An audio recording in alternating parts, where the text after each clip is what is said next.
We're back, people, and today we're breaking down film on the Arizona Cardinals, both offense and defense, seeing how the Dolphins kind of match up against them, game preview, kind of what their strengths, weaknesses are.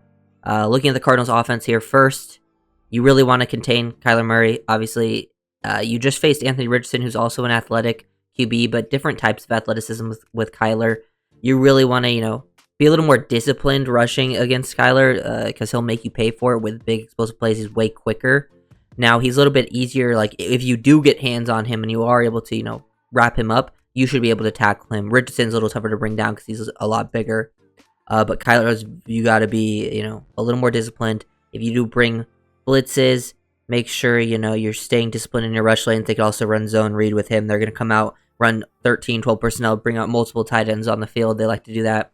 They are a run-first team, though. They are not, statistically, they're not the best passing team. They don't pass the ball a ton. They haven't been. I think Kyler's been pretty middle of the pack as a quarterback this year. He was really good in this Rams game. He had probably the best performance of the season versus the Rams. But other than that, I think he's been pretty middle of the pack. Him and Marvin Harrison Jr. out there, who's had his moments, but they've also kind of been not on the same page. Trey McBride, I think, is probably their best option as a receiver at the tight end position. But James Conner, man, he's going to give the Dolphins a ton of trouble. A ton of trouble. They're going to run the ball. Their O-line, who coming into the season wasn't seen as a very good one, has actually been performing pretty well.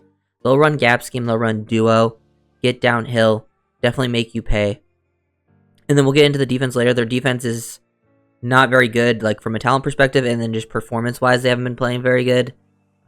They run cover 3 the most, and then quarters second most as coverages. I think the Dolphins have always done a pretty good job versus those coverages, so we'll see with Tua in the lineup.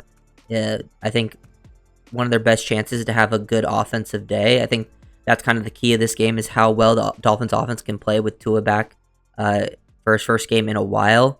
Because I do think the Cardinals offense side of the ball, they'll run the ball pretty effectively. It's just how many points they will score, how many if they make mistakes and ruin their drives. Because James Conner is going to break tackles. I think he broke like 15 tackles last week. Plus, Kyler as a quarterback has been better throwing in zone. Teams don't bring Kyler's pretty good in the red zone. He's pretty good versus blitzes. But if you do bring pressure, you gotta be disciplined. Maybe have a spy. Because if you don't get to him right away, and they're holding up pretty well here. They end up bringing, 3 with this guy dropping, and then you have the late spy. But he takes a poor angle, and Kyler was going to make you pay, get out in space, make you miss, too. You get a good angle on him. He will go to the ground, too. When he gets out like this in space, he's going to try to do the most with it. But if it is a designed run where he ends up running up the middle, he's going to go down. So, you can feel more comfortable being aggressive with runs up the middle because he will dive to the ground pretty quickly. But if he gets out in space like this, then he will try to, make the most of it if he feels comfortable. But he's very dynamic in space. I think, a lot of people know that. Here, some inside zone. Conner can pretty much do it all, man. They're blocking well up front. I think offensively, they're pretty healthy across the board. I think defensively is the only side of the ball where they're going to be missing someone. I think their right tackle is questionable, but I'm pretty sure he's probably going to play. But they run block. Conner is going to, see it well. He's going to get downhill. They create a push. Dolphins obviously don't have Zach Sealer, which is, I don't even know how the orbital fracture thing happens. It's just so Dolphins for that to happen. And the Dolphins run defense takes a big hit without Sealer out there. But he's going to make you miss. Get to the second level, be tough to bring down. He runs hard. So being physical at the point of attack. Here we get to see, some duo in the middle. And Conner just gets this huge hole to work with. Versus the Rams, they dominated this Rams game. This is the best game of the season. Now, when Kyler's at quarterback, the Cardinals have not won 2 games in a row since 2021. And they did win last week, so I guess that's what they have going for them. I think the Dolphins being at home is actually a big advantage. Because Dolphins are always play their best football, usually at home. And then the 1 o'clock games, a lot of the times they haven't had a chance to really play the 1 o'clock home games yet this season. Other than week 1. And Arizona, is across the country, so they have to travel a decent amount. I think that gives them a nice little advantage there. Probably one of the bigger advantages. And then Tua being back obviously helps, but this is, I think, where the Cardinals are going to attack, because with no Sealer and the Dolphins' pass defense has been playing really well. One of the better pass defenses in the league lately. And their run defense has been, hit or miss. They have their moments of being good, but they'll give up some gash runs. This is what the Cardinals' game plan will be to win, is downhill with Conner. He works off these blocks really well. Like, look at him work off these double teams. Just reading this linebacker 54. 54 commits to here. Boom.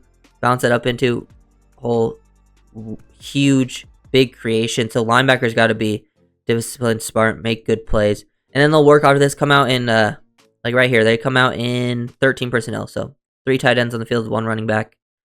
Just creates all these extra gaps. And even with, look how many people the Niners have in the box here with all these extra gaps. You run zone read with like this split flow action with 84, but he just turns into a lead blocker. It gets Kyler all this room and he's gone.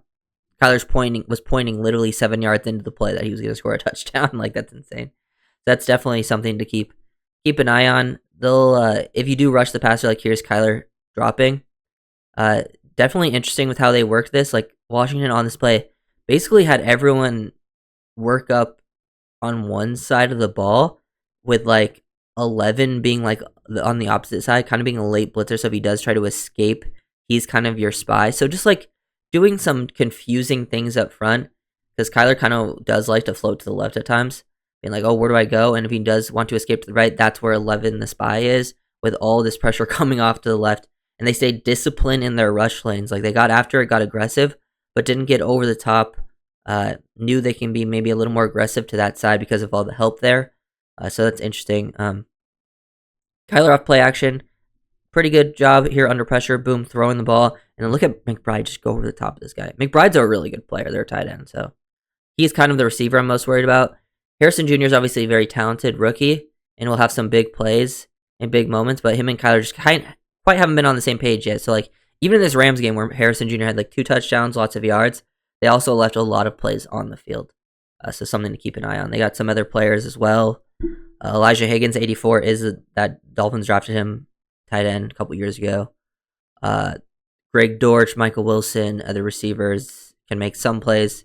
But here's an example of him maybe in Harrison not being on the same page. They'll throw some back shoulder fades. Just hasn't quite connected yet. But then you'll hit something like this. Kyler makes an insane throw, and Harrison gets his 2 feet down in the back of the end zone. Identify the coverages. Just good work there from the offense. And then defensively, Cardinals defense is not very good. I think both their run defense and pass defense and scoring defense are all rated like in the 20s in the league. So like they're in the bottom half in pretty much all statistical categories. Their offense, their run offense is, like I just talked about their offense, their run offense is top 10 in a lot of categories. Their pass offense is also in like the 20s. But here's them getting a sack, but a lot of their sacks will either come off blitzes or like coverage sacks. Like, here's more of a coverage sack. Their best passer of the season has been Dennis Gardeck, and he's not playing in this game because of a knee injury. Here's Zaven Collins gets the sack, who's like more of like he played off ball linebacker, is now transitioned to edge, but like they'll get some coverage sacks down in the red zone. You know, they match up, do a pretty good job playing some man-to-man, and they hold on to that. And then here they'll rotate, they'll play their cover 3 here versus the Niners. I like looking at the Niners-Rams games because the Dolphins obviously run a similar offense, and these are 2 of the Cardinals' wins. So like they have faced offense with similar schemes. They will have given up some big plays, and they just pure zone drop here. Don't get a ton of pressure. Like, look how much time Brock Purdy has. But even then, like, nothing's really open. And then he's like, okay, I'll take a check down late. Ball gets tipped up, turns into an interception. So like a lot of their interceptions have been from just like kind of maybe lucky plays getting those tips. But you can still take advantage of it. Cardinals rotate into a cover 3, play action. Tutu Atwell sitting in between, the triangle of defenders deep down the field. He's doing it like off of a motion out of it. Dolphins have this play in the playbook where 2 sort of clears out there and then 1 finds that sit down. You can definitely hit that. If the Cardinals decide to run quarters, which they do here, quarters, you just got to occupy, like, this guy's back here. They're playing like tricks, which this tricks defender is looking for the number 3. You just have to occupy him with a tight end right here to sit this down, and it gives you this post over the middle. If the Dolphins get quarters, this is something I've seen them, hit with Tyreek many of times over the years with Tua, and it just gets Christian Watson one-on-one with Budda Baker. And you're taking that all day of the week, and then he walks in to the end zone with a touchdown there. So opportunities, more play action, more deep opportunities on the field. This time cover 3. You occupy the deep third defender. You see what he's going to do. He bites on this. You throw the corner behind it. If he gains depth, you hit this guy between these 2 defenders, or just take a check down. All open, big play opportunities. They don't have the best secondary. Like, We'll show Buda Baker. Buda Baker makes a big impact versus the run. Uh, but other than that, I think Garrett Williams has been performing pretty well. Max Melton is their like rookie nickel that likes to play. They have Starling Thomas. So guys that you can definitely get opportunities. Running the ball, if their safeties aren't getting involved in run fits, you can have some big runs. Here's like a pin pull concept. Jordan Mason had some big gashes, but they also kind of, contained him for a little bit. So like when the big opportunities come, the Dolphins got to take advantage. But this is how they stopped their runs versus the Rams have traditionally ran the ball very well versus them.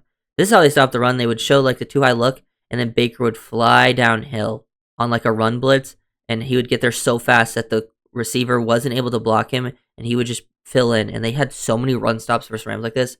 I'm just showing one example of it, but he did this literally like eight or nine times throughout this game to get run stops. So that's something to keep an eye out for. Potentially take advantage of if they do decide to do that, and maybe work play action off of it.